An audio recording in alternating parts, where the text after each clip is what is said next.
Hi, I'm Jeff Crowther. I'm the Recreation Director for the City of Rexburg, and I am over the boys basketball program. This is going to be the coaches video. Instead of having a coaches meeting and inviting everybody in here, we'll just send out this coaches video so you can watch it at home. I just want to thank you guys for being willing to volunteer your time as a coach, and I just want you to realize how much of an impact that you'll have on the participants of this program. Usually if a kid has a great coach or even just a good coach, they're going to be super happy the whole season through. Usually the number one complaint that we have gotten in the past is if a coach isn't so great. And so we'll talk about some of those things as far as what you can do to be a good coach for these participants.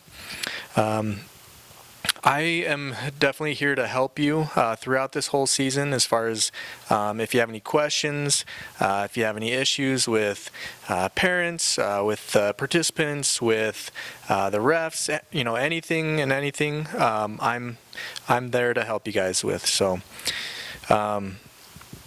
the next thing I'm going to talk to you about is the email that's going to get sent to you.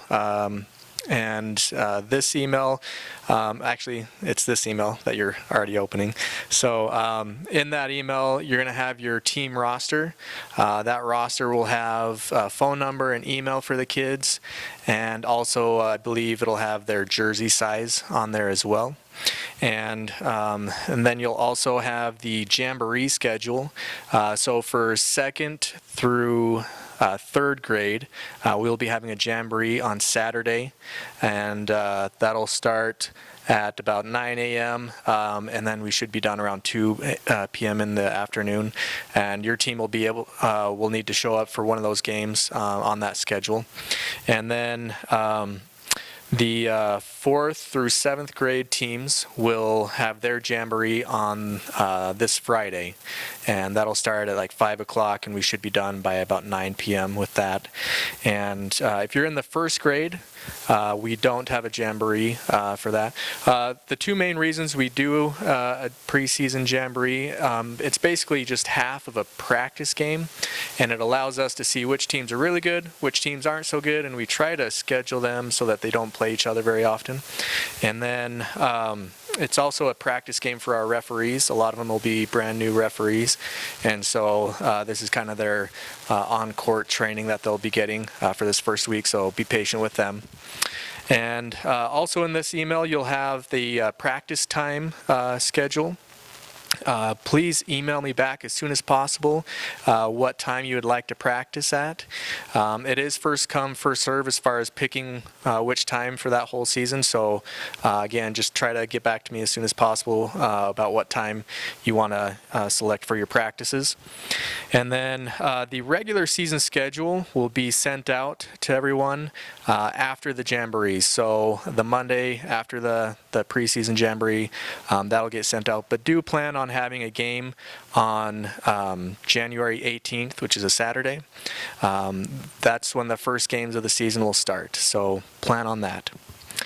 A few things about coaching during the game. You know, if you're losing your voice by halftime, you might be a little over coaching. So in the practices, you know, coach them up as much as you can. During the game, try not to over coach them or constantly be yelling or instructing them what to do. A lot of the times it's a little bit more confusing and complicated for the kids if they're always having to look over to the coach on what to do next. So again, try not to overcoach too much and be yelling the entire time. Playing time. This is a rec league, so everybody pays the same amount, so everybody gets to play the same amount. All right, so I know it's a little difficult keeping track. Do your best. If you need an assistant coach to one of the parents to help you keep track of who subbed out last and who's played this amount of minutes that game. Get the parents to help you out with that if you need, but do your best to make sure that everybody gets pretty equal playing time. I wouldn't have the same kids starting every game, the same kids on the bench every game. Mix it up and just give them the same experience that everybody gets to have as best you can. As far as substitutions go, you will have a gym supervisor at your games, and then you will have obviously the refs there as well. And you'll need to yell out sub to them, or if there's a score table, you'll have the players go to the gym supervisor at the score table and have them let them know, hey, at the next whistle, we'd like to sub. Please don't just send them in at random times, and really the only time you should be substituting is when the whistle has been blown. If the whistle has not been blown, please don't yell out sub, because it interrupts the game, and we try to minimize the interruptions and keep the flow of the game going. As far as dealing with our referees, we do not allow yelling at the referees, and so please be a good example of this. We want you to show good sportsmanship. If you do have a question or a concern about how things are being called during timeouts or at halftime, you can go up and talk with the refs in a respectful manner and just ask them, hey, can you please watch for this? And then, if there's something that you want to mention to the gym supervisor, they can communicate to the refs as well. So there's those two options. And then also, you can email or call me here at City Hall and let me know if there's some general concern that you have that I can let all my refs know about. But again, I want my refs to be doing a good job. But again, it's just part of the game. If calls get missed, we're not going to change the calls. This is a rec league. We don't keep standings. So again, if a call doesn't go your way, you feel like, please show a good example of sportsmanship and just keep playing and coaching your team and not worrying about the refs. If there's any issues with parents, feel free to talk to me about that, and I can kind of step in. I don't want you guys to have to worry about coaching the team and dealing with parents, if there's any problems with them. So again, feel free to reach out to me and let me know if there's any issues with any of the parents on your team. But do make sure that you contact them as soon as possible. Let them know which team they're on and then when the practices will be. That usually solves a lot of problems for us, because we'll get about 500 phone calls here in the next couple days if coaches don't reach out to them. So please contact them as soon as possible. Again, just to reemphasize, this is a recreation league. Sportsmanship is a huge thing for us. We want the kids to have fun. You're there to help them have fun and also get a little bit better at basketball. We don't expect you to be a professional coach or anything like that.